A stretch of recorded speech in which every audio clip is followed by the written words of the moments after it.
call. Shashi Tharoor. Thank you very much, Mr. Chairman.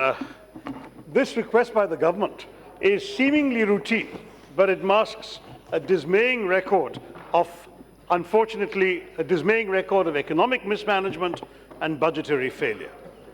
The 2019-20 budget ushered in by this finance minister had proposed an expenditure of 27,86,349 crores. And the supplementary demand for grants, she is now seeking approval for a gross expenditure of 21,246 crores more, which will be a 0.7% increase from the approved budget. Now, that's not unreasonable. But if we were to look at all of this, the incremental cash outgo in the supplementary demands will have to be met through an increase in either borrowings or an increase in revenue. Now, sir, during the actual debate on the budget in this House, I had pointed out that the government's projections for revenue were unduly optimistic. I'm sorry to say, no one likes to do it, that I told you so, but that's exactly what we are seeing today. During the 7 months of this new government, sir, the government has collected a revenue of 9.3 lakh crores out of the budget estimate of 20.8 lakh crores for the current fiscal year, not counting borrowings. So in 7 months, the figures should have been well above 50% of their projections, close to 60%. Instead, the figures are only at 45%. As I said, I told you so. I'm sorry. We were sold a budget which was always based on unrealistic revenue projections. The collections under the various components of revenue during this period, if we look at the central government's net tax revenue, it's at 41%, 6.8 lakh crores. If you look at corporate tax, it's at 36%, sir, in 7 months. Income tax, 43% in 7 months. And disinvestment, which is the other possible source of money coming into the government, is 17,365 crores, or 17% of their budgeted target for this fiscal year of 1.05 lakh crore. So the numbers speak for themselves, sir. During the presentation of the budget last time, the government had mentioned that it would stick to a target of 3.3% for the fiscal deficit. Now, this was always a long shot at best. I must say that every year, the finance minister's honourable predecessor has also regularly made commitments and failed to meet them. Thank you. As I pointed out in the budget debate, Arun Jaitley, our good friend, the late Arun Jaitley, kept having to adjust the fiscal deficit target every single year that he was finance minister. For another, there was always an assumption of a growth in tax revenue to offset increased government spending on schemes like PM Kisan, which was conceived in time for the elections. Now, in the present scenario, even the finance minister has admitted to the media that there's a possibility of fiscal slippage in the current fiscal year.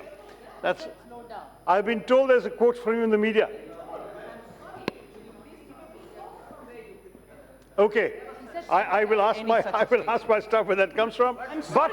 But there will be a slippage, ma'am. Oh no, I don't take that. Difficult to maintain the fiscal discipline.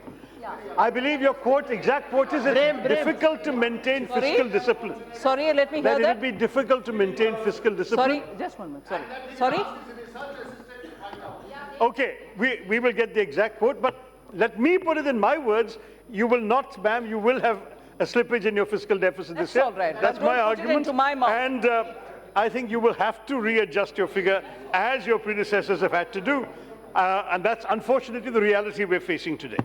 Now, on the economic conditions under which the supplementary demands are coming in, we all know that traditional economic wisdom dictates that the GDP of the country will only grow if the key contributors to it expand, such as investment, manufacturing, consumption, exports.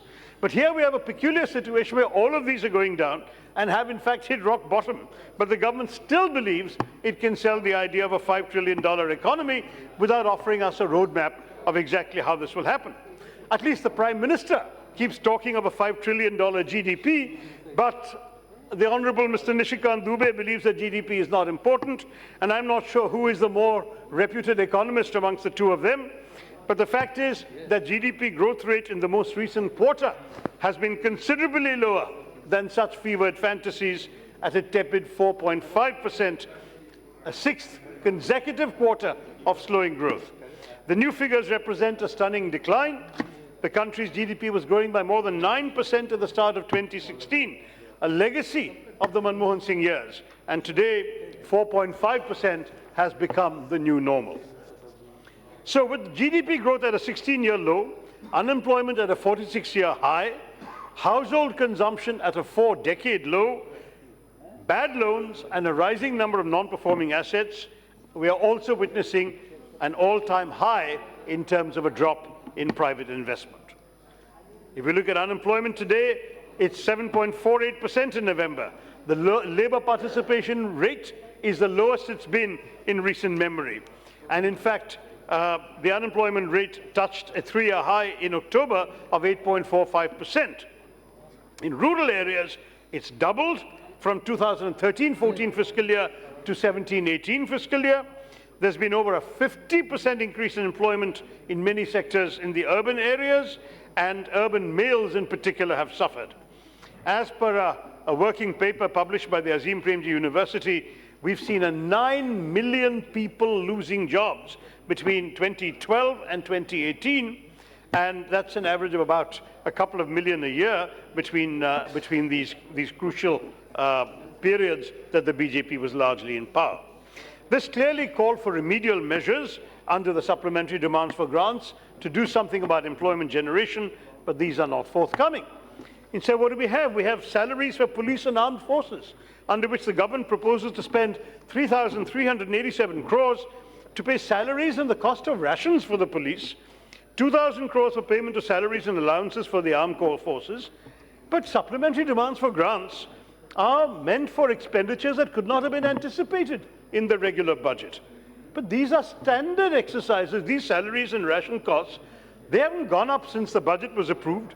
Why was this not anticipated instead of coming back to us 4 months after the budget was already approved?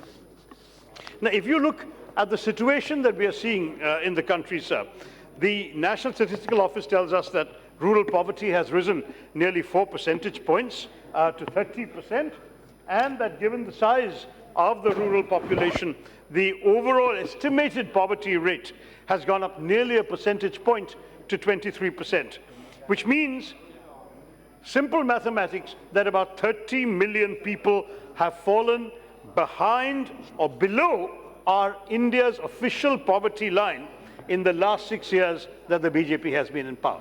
They have presided over increasing poverty.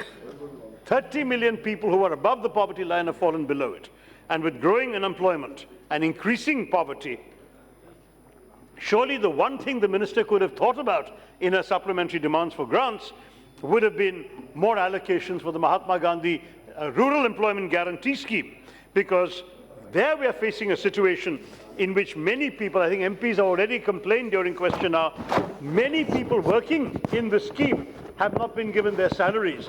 I have met workers in my constituency who have not been paid their rural employment guarantee wages for 7 months. And this situation, sir, the union budget, as well as the supplementary demands, have ignored issues of social security and employment.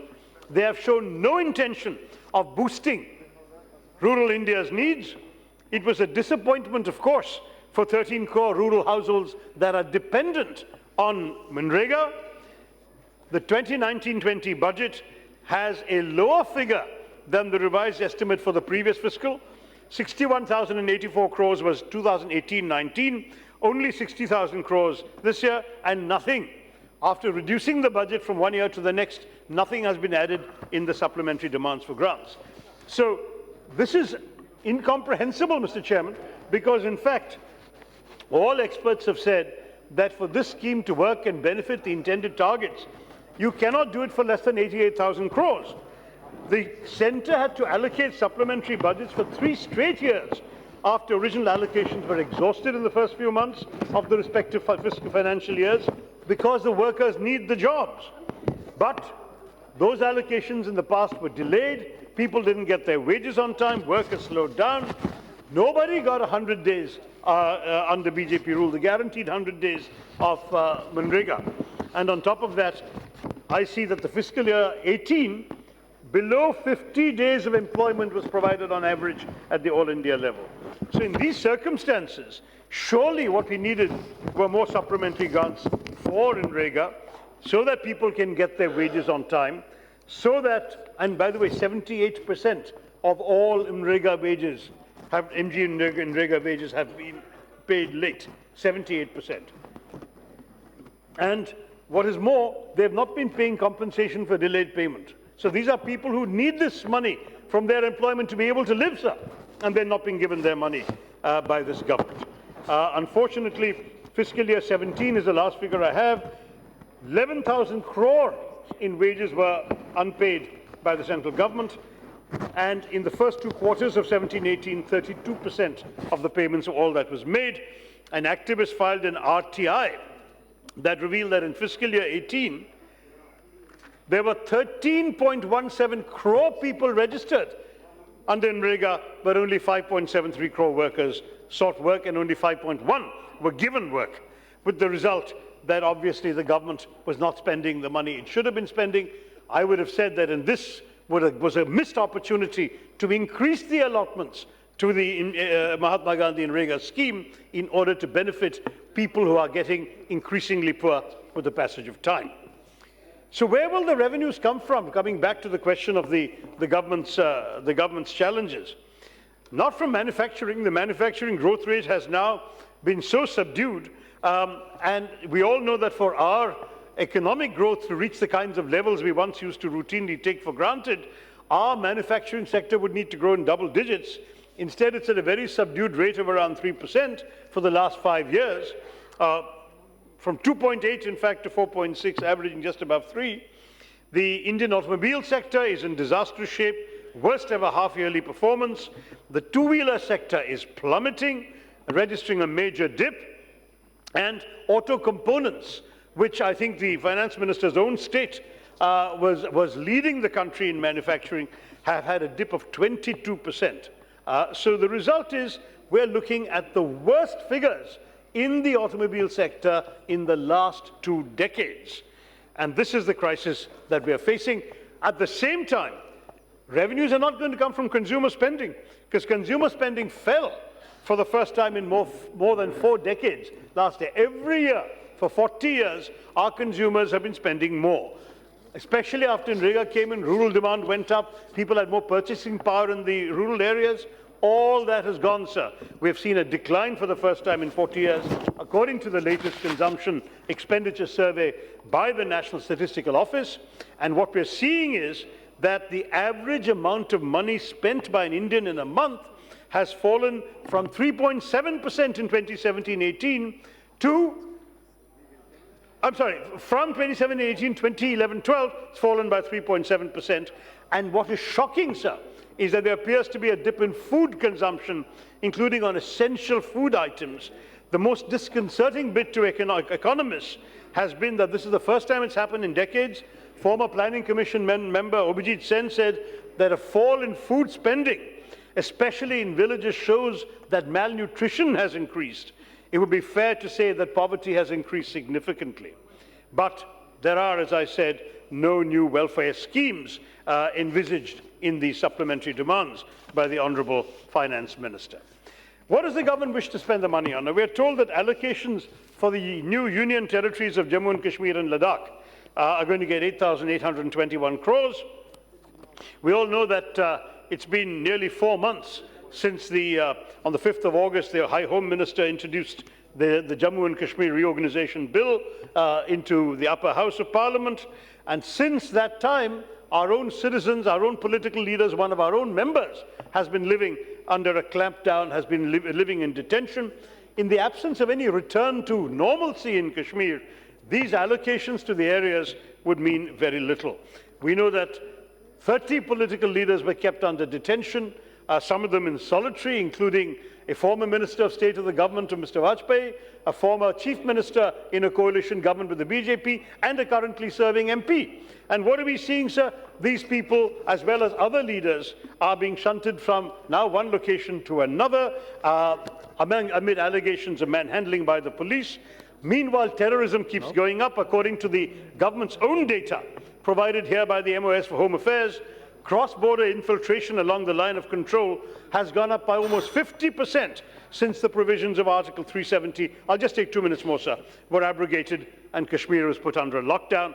So with all the attempts at infiltration that have been reported in this House, with tourism going down, and our own Prime Minister having said to the youth of Kashmir, go for tourism and not terrorism, with communications lockdown and loss of income for telephone companies, with online merchants not able to sell their Kashmiri handicrafts and goods to the world because there is no internet, we are looking at a situation in which Jammu and Kashmir is dire and routine supplementary expenditures are not going to help. On the missing allocation, sir, and then I will conclude, I've already mentioned Unrega. Fisheries, sir, there's been a repeated demand from coastal area MPs in the state for additional funding for our coastal areas. There's rampant coastal erosion. There have been severe climatic attacks on our country. Cyclone Oki, we've heard about Cyclone Gaja in Orissa. There have been floods in many parts of the country. Kerala suffered terrible floods in August 2018 and 2019. We are shocked the government broke its campaign promise to create a dedicated fisheries ministry for this area, but the very least they can do is to have a focus on the needs of our coastal communities, particularly our fishing communities, to provide a comprehensive economic package to offset the losses they're suffering, cyclones, floods and coastal erosion, strengthen their coastal seawalls, help. This could have been easily allocated in the supplementary demands, and it hasn't. Instead, sir, in my own constituency, we have a premier hospital that used to give free service to the poor. Please conclude, the Sri Chitra Tirunal Institute. And the government apparently is giving so little money now that they're having to charge people, poor people, for services in that hospital that used to be free until today, until the 1st of December. So this government is trying to pinch pennies at the expense of the Aam Aadmi, of the poor person of this country, but is not actually doing anything to help the larger picture to be addressed. Let me stress, sir, whether we grow at 9% or as we once did under UPA, or at 4.5% as we're now growing today, the fact is our fundamental commitment must be to the bottom 25% of our society. And this government has sadly been pushing more and more people below the poverty line without addressing it. They have talk of New India, sir. They're talking of... Sir, just one sec. Yes, I'm going to conclude. I just want to stress that you must have a new India that both promotes higher economic growth, whether or not some members believe GDP matters or not. Clearly, you need higher economic growth, but to please ensure that the benefits of this growth are enjoyed by the poor and disadvantaged sections of our society. The truth is, our former Prime Minister said you need trust in society to create a healthy economy. Please that conclude, also needs to be Tharoor, restored. you have 8 speakers from your All party. this requires a vision that is sadly missing from the original budget and is still absent in these supplementary demands for grants. Thank you. I just want to conclude by saying that it's time for the government to correct course and steer this country in the right direction, which it has not been doing in the economy all this time. Thank you, Mr. Chair. Thank you.